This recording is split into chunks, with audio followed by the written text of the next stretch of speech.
Good morning सर्वांना. श्री स्वामी समर्थ. तुमचं स्वागत आहे माझ्या मिनी ब्लॉग डे 5मध्ये. आज नाश्त्यामध्ये मी माझ्या आजीने स्वतःच्या हाताने बनवलेल्या नेवऱ्या खाल्ल्या होत्या आणि त्याच्यानंतर मी ऑफिसमध्ये गेली. लंचमध्ये मी कर्दीची भाजी, बटाटा आणि 2 चपात्या आणि सलाड आणलं होतं, ते मी खाल्लं. आणि त्याच्यानंतर मी थोडंसं वॉक केला. वॉक करून झाल्यानंतर मी 2-3 तासानंतर ग्रीन टी प्यायली.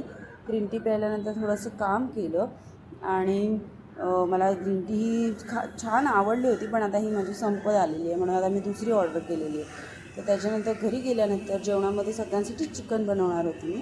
तर चिकन बनवलं. चिकनबरोबर मस्त तर्रीवालं चिकन, थोडंसं चिकन खाल्लं, रस्सा जास्त घेतला होता मी.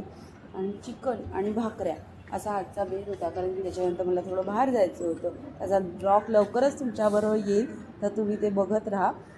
तर मी चिकन आणि थोड्याशा पोळी बस एवढंच खाल्लेलं. 2 भाकऱ्या खाल्ल्या आणि मी बाहेर गेली आणि थोडंसं वॉक पण झाला माझा. त्यानंतर घरी आल्यानंतर मी ग्रीन टी प्यायली आणि अशा प्रकारे माझा डे एंड केला. Good night.